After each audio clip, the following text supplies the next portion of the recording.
धौलपुर में rotary international का पुरस्कार वितरण समारोह गुड़गांव में आयोजित किया गया, जिसमें 50 क्लबों ने अपनी भागीदारी निभाई। पुरस्कार वितरण समारोह में रोटरी इंटरनेशनल के डायरेक्टर डॉक्टर भरत पांडे एवं डिस्ट्रिक्ट गवर्नर हरीश गौड़ ने धौलपुर रोटरी क्लब वर्ष 2019-20 व वर्ष 2020-21 के दौरान किए गए कार्यों की प्रशंसा करते हुए कहा कि धौलपुर रोटरी क्लब द्वारा विगत 2 वर्षों में सराहनीय कार्य किए गए। यह अध्यक्ष और सेक्रेटरी की जोड़ी पूरे जोन में सुपरहिट रही। उन्होंने सदस्यता ग्रहण में वृद्धि, श्रेष्ठ अध्यक्ष व श्रेष्ठ सचिव सहित 18 पुरस्कार धौलपुर क्लब के नाम किए हैं। अंकित अग्रवाल को श्रेष्ठ अध्यक्ष वर्ष 2019-20 व 2020-21 के लिए सम्मानित किया गया। कोविड-19 में सराहनीय कार्य करने के लिए तथा उत्साहित क्लब के रूप में भी सम्मानित किया गया। रोटरी श्रेष्ठ सचिव का पुरस्कार डॉक्टर रेणु निखिल अग्रवाल को मिला। रोटरी श्रेष्ठ उप प्रांतपाल के रूप में रोहिल सरीन को पुरस्कृत किया गया। अंकित अग्रवाल ने कहा, यह सम्मान क्लब के सभी सदस्यों के सहयोग से मिला है। 2 क्लब ऑफिसर के रूप में विमल भार्गव व मीनल को भी सम्मानित किया गया। अंकित अग्रवाल को रोटोरियन अतुल कुमार भार्गव, डॉक्टर निखिल अग्रवाल, डॉक्टर नरेश कुमार शर्मा, दीपक जाट, गौरव गर्ग, आदर्श त्यागी, प्रिया त्यागी, जितेंद्र सिंह राजौरिया, सोमेंद्र तिवारी, चंद्रमोहन त्रिवेदी व रंजीत दिवाकर ने बधाई प्रेषित की है।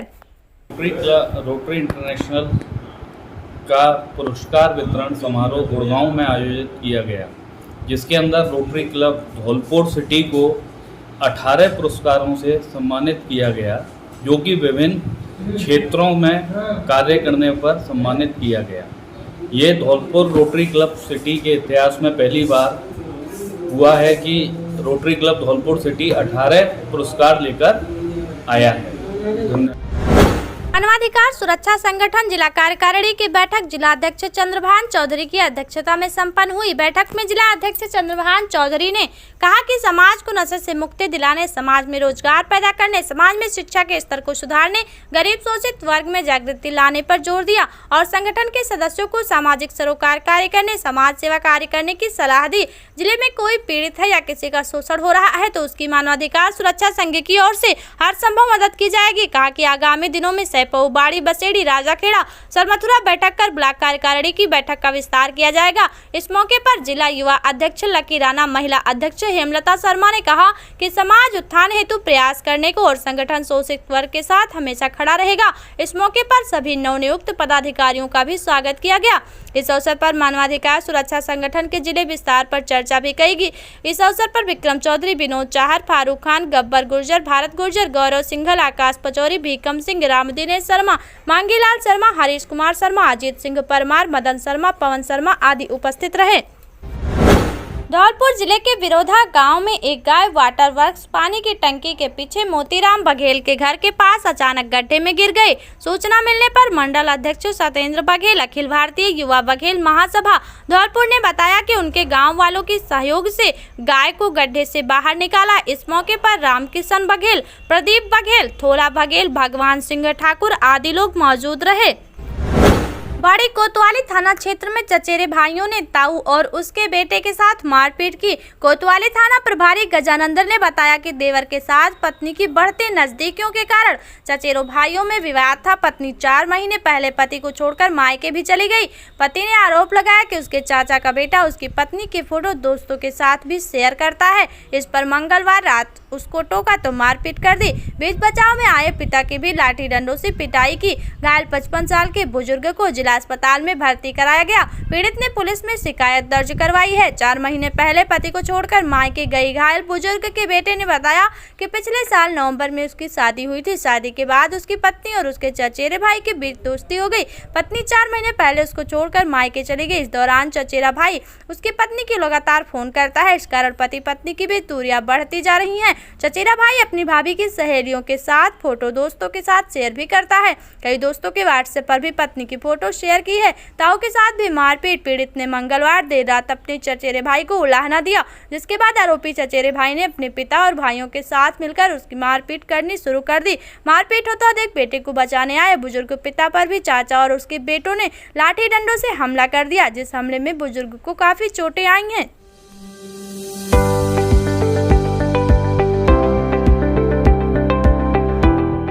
कलाम कोचिंग क्लासेस, जहां हम तैयारी करवाते हैं आर्मी, पुलिस, पटवार, REET, navy, teacher grade 1, 2, NDA, ग्राम सेवक, एयरफोर्स, बैंक और एसएससी की।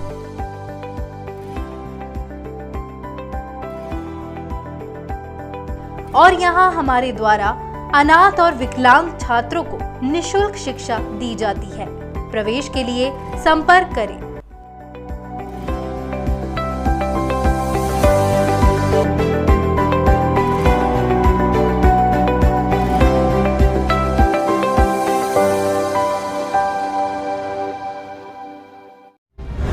श्री लाटखेड़ा हनुमान जी मंदिर पर हिंदू सेना द्वारा एक बैठक का आयोजन किया गया। बैठक में गौमाता को राष्ट्रीय पशु का दर्जा दिलवाने की चर्चा की गई। गौवंश की रक्षा हेतु भी विचार व्यक्त किए गए।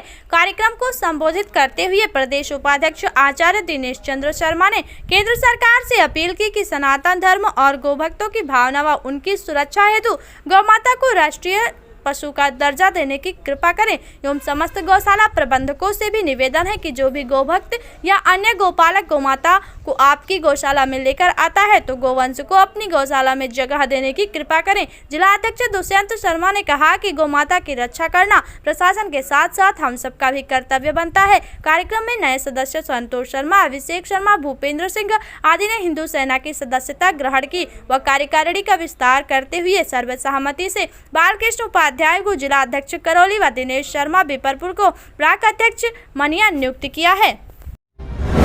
खोखला अंगई निवासी पिंकी मीना की डिलीवरी होनी थी, जिसे लेकर परिजन बाड़ी सामान्य चिकित्सालय में गए। वहां पर जांच करने पर पता चला कि मरीज में ब्लड की कमी है, जिसे 2 यूनिट A+ रक्त की सख्त आवश्यकता है। बाड़ी में ब्लड बैंक न होने के कारण मरीज को धौलपुर श्री मंगल सिंह चिकित्सालय में रेफर कर दिया। मरीज के पति बाहर ड्यूटी पर थे, घर में और कोई रक्तदान करने में सक्षम नहीं था। 1 यूनिट रक्तदान मरीज के एक रिश्तेदार ने आकर कर दिया, लेकिन अभी 1 यूनिट की डिमांड और थी। परिजनों ने रक्त के लिए मानवता को समर्पित सोच बदलो गांव बदलो टीम से संपर्क किया और अपनी स्थिति बताई। सोच बदलो गांव बदलो टीम के रक्तदाता कमल सिंह मीना ने रक्तदाता राजकुमार बघेल से संपर्क किया। राजकुमार तुरंत रक्तदान देने के लिए तैयार हो गए और ब्लड बैंक पहुंचकर अपने जीवन का 7वां रक्तदान कर मरीज की जिंदगी बचाई। सरमथुरा से विष्णु सोनी की खास रिपोर्ट। सरमथुरा उपखंड के अंतर्गत नेशनल हाईवे पर बैठे हुए आवारा गौवंश हादसों को निमंत्रण देते हैं। साथ ही पूर्व में भी गौवंशों को बचाने के प्रयास में कई बस हादसे हो चुके हैं, लेकिन फिर भी हाईवे के जिम्मेदार इस ओर ध्यान नहीं देते हैं। सरमथुरा से विष्णु सोनी की खास रिपोर्ट। धौलपुर में रीट परीक्षा 2021 के आयोजन को लेकर मुख्य सचिव के साथ संवाद कार्यक्रम का आयोजन किया गया। राज्य के जिलों से एवं अन्य राज्यों से आने वाले परीक्षार्थियों एवं अभिभावकों के लिए आवागमन की व्यवस्था सहित अन्य व्यवस्थाओं पर चर्चा के निर्देश दिए गए हैं। बैठक में उन्होंने कहा, परीक्षा केंद्रों की कड़ी निगरानी की जाए, पारदर्शिता के साथ परीक्षा को संपन्न कराया जाए। परीक्षा केंद्रों पर माकूल पुलिस बल की व्यवस्था होनी चाहिए। कोरोना महामारी की गाइडलाइन के अनुसार परीक्षा संपन्न कराई जाए। परीक्षा केंद्रों पर आने वाले अभ्यर्थियों के थर्मल स्क्रीनिंग कराने के साथ मास्क पहनकर ही प्रवेश दिया जाए। सरमथुरा उपखंड में 16 सितंबर को विद्युत कनेक्शन शिविर बिजली घर सरमथुरा पर आयोजित किया जाएगा। सहायक अभियंता RD मीणा ने बताया कि 16 सितंबर को आयोजित होने वाले शिविर में कस्बा सहित ग्रामीण क्षेत्र में जनसंख्या के अनुपात में कनेक्शन नहीं होने के कारण उपभोक्ताओं को कनेक्शन लेने के लिए कल अंतिम अवसर दिया जा रहा है, जिसमें उपभोक्ता 1750 रुपए देकर कनेक्शन ले सकते हैं। इसके बाद उपभोक्ताओं को 4500 रुपए जमा कराने पर कनेक्शन मिलेगा। सरमथुरा से विष्णु सोनी की खास रिपोर्ट। सरमथुरा उपखंड में जगह जगह गणेश भगवान की मूर्तियों की स्थापना की है, जिससे कस्बे का माहौल भक्तिपूर्ण लग रहा है। आपको बता दें कि कोरोना गाइडलाइंस के अनुसार अधिकतर छोटी मूर्तियों की स्थापना की गई है। साथ ही अधिकांश घरों में लोग पूजा अर्चना कर रहे हैं। इसी के साथ इस बार भी कस्बे की अग्रवाल धर्मशाला में गणेश मंडल, राव साहब की गली में बाल गणेश मंडल के छोटे छोटे बच्चों के द्वारा श्री भगवान गणेश की मूर्ति स्थापना की गई, जो लोगों के लिए आकर्षक बनी हुई है, जिसमें अधिकांश सदस्य 8 से 10 साल तक के बच्चे ही हैं, जिनके द्वारा रोजाना भगवान की आरती के साथ प्रसाद वितरण किया जा रहा है। इस मौके पर बाल गणेश मंडल के शंकर सोनी, चेतन, रौनक, संकेत, पुनिया, यश, राहुल, भवानी आदि उपस्थित रहे। सरमथुरा से विष्णु सोनी की खास रिपोर्ट। सर मथुरा में आज एक युवक ने सड़क पर मिले 29,000 रुपयों को उसके मालिक को लौटाकर ईमानदारी का परिचय दिया। कहते हैं ना कि इंसानियत आज भी बची है। आपको बता दें कि रामजीलाल मलेरिया वालों के नाती सत्यवीर पुत्र राजेंद्र प्रसाद शर्मा निवासी कल्लापुरा को बनौरा के पास सड़क पर 4-5 दिन पहले 29,000 रुपये पड़े हुए मिले, लेकिन फिर भी उनका ईमान नहीं डूला। उन्होंने रुपयों के मालिक की तलाश शुरू की, जिस पर उन्हें पीड़ित व्यक्ति कप्तान ठाकुर निवासी गुमानपुरा मिला और उसने पैसे गिनने की बात कही। इस पर सत्यवीर ने तुरंत उनके पैसे लौटा दिए, जिस पर पीड़ित के द्वारा सत्यवीर का धन्यवाद किया गया। साथ ही आसपास के लोगों ने भी सत्यवीर के इस कार्य की जमकर सराहना की। सर मथुरा से विष्णु सोनी की खास रिपोर्ट। धौलपुर शहर के कोतवाली थाना क्षेत्र के बाड़ी मार्ग स्थित आदर्श नगर कॉलोनी में 27 वर्षीय युवक को पुरानी रंजिश को लेकर गोली मार दी। घटना सुबह 4 बजे की बताई जा रही है। फायरिंग से दहशत फैलाकर हमलावर मौके से फरार हो गए। गोली की आवाज से कॉलोनी में हड़कंप मच गया। नाजुक हालत में युवक को जिला अस्पताल के ट्रामा सेंटर में भर्ती कराया गया है। पीड़ित मनीष डांदोतिया ने बताया, मुरैना जिले के निवासी कुछ लोगों से पुरानी रंजिश चली आ रही थी। पुरानी रंजिश को लेकर आरोपियों ने हमला किया है। पुलिस ने घायल के पर्चा बयान लेकर मेडिकल करा दिया है। हमलावरों की पुलिस ने तलाश शुरू कर दी है। जिले के सैपऊ उपखंड के राजकीय उच्च माध्यमिक विद्यालय पर पिपहरा में देर रात असामाजिक तत्वों ने स्कूल परिसर में घुसकर जमकर उत्पात मचाया और शराब पार्टी की घटना में स्कूल के गमलों को तोड़ा गया, पानी की टंकी की टोटियां तोड़ी गई, समर पंप को उखाड़ कर ले जाने का प्रयास भी किया गया, बिजली के तारों को भी तोड़फोड़ की गई। आवाज सुनकर पड़ोसियों के आने पर असामाजिक तत्व स्कूल की चारदीवारी को फांदकर भाग गए। घटना के बाद स्कूल प्रधानाचार्य सूचना पर स्कूल पहुंचे, गाँव के सरपंच को बुलाया और पुलिस को भी मामले की जानकारी दी। असामाजिक तत्वों ने सरस्वती मां के मंदिर में आकर यह उत्पात क्यों मचाया, इसके कारणों का तो अभी खुलासा नहीं हुआ है, लेकिन घटना में स्कूल में काफी नुकसान हुआ। घटना को लेकर स्कूल प्रधानाचार्य रहमुद्दीन उस्मानी ने अज्ञात लोगों के खिलाफ पुलिस में तहरीर दी है। पुलिस मामले की जांच कर रही है। 4 अगस्त को जब चंबल उफान पे थी और पूरे जिले में काफ़ी स्थानों पर बाढ़ की स्थिति बनी हुई थी, उसी दौरान दिहोली थाना क्षेत्र में मरेना के पास में एक झाड़ियों के पास एक नाबालिग युवती का शव मिला, जिसका आधा सिर मिट्टी में दबा हुआ था। उसका गला घोंट करके उसकी हत्या की गई थी। गले में एक रस्सी थी जिससे 8-10 गांठें लगी हुई थी। ऐसा लग रहा था जैसे उसको अन्यत्र कहीं से मार करके यहाँ पे डाला गया हो। पुलिस द्वारा उसकी शिनाख्त की गई, काफ़ी प्रयास किए गए, लेकिन शिनाख्त नहीं हुई। इसके बाद 2-3 दिन बाद मेडिकल बोर्ड से उसका पोस्टमार्टम करा करके उसका दाह संस्कार किया गया। मेडिकल बोर्ड ने उसकी हत्या का कारण स्ट्रैंगुलेशन बताया, जिससे जाहिर था कि उसकी रस्सी से गला घोंटने से मृत्यु हुई है। पुलिस द्वारा इस संबंध में गहनता से अनुसंधान प्रारंभ किया गया। एक विशेष टीम का गठन किया गया, जिसमें सीओ सिटी धौलपुर और सीओ मनिया को शामिल करते हुए थानाधिकारी दिहोली और जिले के कुछ अन्य थानाधिकारियों को भी शामिल किया गया था। साइबर टीम को भी इसमें शामिल किया गया। काफ़ी प्रयासों के बावजूद शिनाख्त नहीं हुई, लेकिन एक अहम तथ्य सामने आया कि जिस रात को ये बॉडी दिहोली थाना क्षेत्र में डाली गई थी, इसी तरह का एक अन्य घटनाक्रम ग्वालियर के आंतरी थाना क्षेत्र में भी होना पाया गया, जहां एक व्यक्ति युवक का शव मिला जिसका लिंग कटा हुआ था और उसके भी एक तरह की रस्सी से 8-10 गांठें लगा करके गला घोंटा गया था, वो भी अज्ञात था। ऐसा लग रहा था कि दोनों घटनाएं एक जैसी हैं और हो सकता है या तो कोई अवैध संबंधों का मामला हो या कोई ऑनर किलिंग से जुड़ा हुआ मामला हो।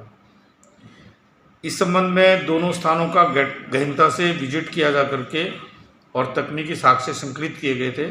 साइबर टीम ये जानने की कोशिश में थी कि कहीं ऐसा तो नहीं है कि कोई ऐसा व्यक्ति हो जिसकी दोनों घटनास्थलों पर मौजूदगी हो, जिससे कोई अहम साक्ष्य मिले और मामले का खुलासा हो, लेकिन ऐसा कुछ मिला नहीं।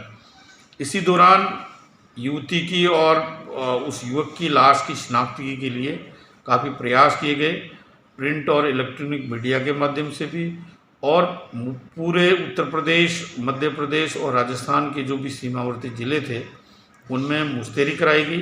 व्यक्तिगत तौर पे भी थानों पर संपर्क करके ये जानने की कोशिश की गई कि कहीं कोई ऐसा मिसिंग पर्सन, युवती या किसी के किडनैपिंग जैसा कोई मामला तो दर्ज नहीं है।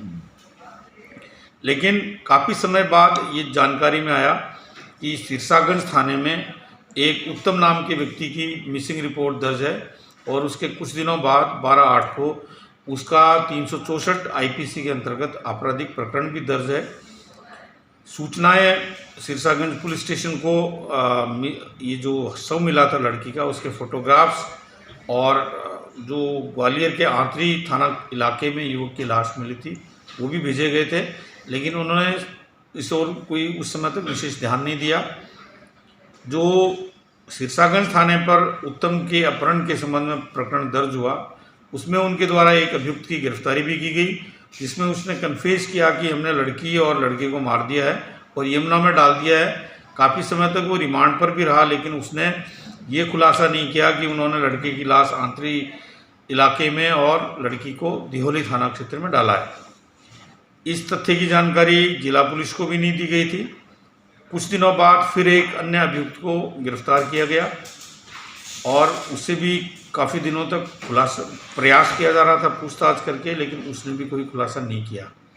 इसी दौरान जिला पुलिस उस मृतक युवती की पहचान में लगी हुई थी और एक बार पुनः सारी सूचनाएं संबंधित थानों को पुनः प्रेषित की गई।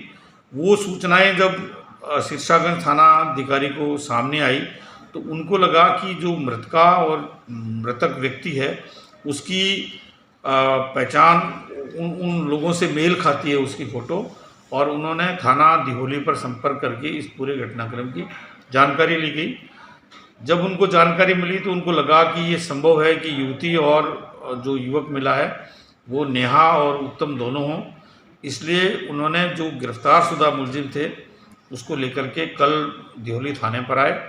जब उनको फ़ोटो दिखाया गया और पूरी जानकारी दी गई और गहनता से जब मुलजिम से पूछताछ हुई तो मुलजिम एकदम से ब्रेक हो गया और उसने पूरा घटनाक्रम स्वीकारा कि उनके साथ के लोगों ने मिलकर के जब ये लड़की और लड़का 31 जुलाई को घर से निकल गए थे तो ये दिल्ली चले गए। दिल्ली में जो लड़के का कोई दोस्त था उसने लड़की के पिता को ये जानकारी दी कि आपकी बेटी उत्तम के साथ में है। इसके बाद नेहा के परिजनों ने नेहा और उत्तम को ला करके और पिन्हाट के पास लेकर गए, उनको समझाया कि वो दोनों अलग अलग हो जाएं, अपने संबंध तोड़ लें एक दूसरे से, लेकिन जब वो नहीं माने तो उसको वहाँ से अपने साथ लेकर के और बोलेरो गाड़ी में भिंड ले आए। भिंड में भी पुनः समझाइश की, नहीं मानने पर वो 3 और 4 की रात्रि में झांसी हाईवे से होते हुए ग्वालियर की ओर आए और आंतरी के पास एक पुल के पास पहले उत्तम की गला घोंट करके रस्सी से उसकी हत्या कर दी और उसका लिंग काट करके उसको वहीं पे पटक दिया। उसके बाद रात में ही धौलपुर होते हुए दिहोली थाना क्षेत्र में आए। बारिश हो रही थी और उसी दौरान उन्होंने युवती की भी हत्या करके रस्सी से गला घोंट के उसको मार दिया और उसकी झाड़ियों के पास डेड बॉडी को पटक दिया और वहाँ से चले गए। उनका ये प्लान था कि घटनास्थल सिरसागंज काफ़ी दूर है और एक लड़के का शव उन्होंने आंतरी में डाला और दूसरी लड़की का शव दिहोली थाना क्षेत्र में डाला। उन्होंने ये उम्मीद की थी कि कभी आपस में इन घटनाओं का कोई तारतम्य जुड़ेगा नहीं और ये सदैव के लिए एक ब्लाइंड केस होगा, लेकिन नियति ने अपना रंग दिखाया और ये ताने बाने जुड़ते गए और इस पूरे प्रकरण का जो एक ऑनर किलिंग का सनसनीखेज डबल मर्डर का हत्या मामला था इसका खुलासा हुआ। और ये पहल धौलपुर पुलिस की रही कि उन्होंने जो ब्लाइंड केस था लड़की के मर्डर का उसके खुलासे में जिस तरह के प्रयास किए उससे न केवल वो केस खुला बल्कि आंतरी में जो युवक का शव मिला था वो केस भी वर्कआउट हुआ और एक उत्तर प्रदेश राज्य से संबंधित ओनर किलिंग के एक बड़े सनसनीखेज प्रकरण का खुलासा हुआ। सर कुल कितनी गिरफ्तारियां हो चुकी हैं, अभी कितने और आरोपी बाकी हैं? इसमें सिरसागंज पुलिस द्वारा अभी तक 2 लोगों को गिरफ्तार किया गया है और इसमें काफ़ी लोगों की अभी गिरफ्तारी शेष है। हमसे हमेशा जुड़े रहने के लिए हमें सब्सक्राइब करें और बेल आइकन दबाएं।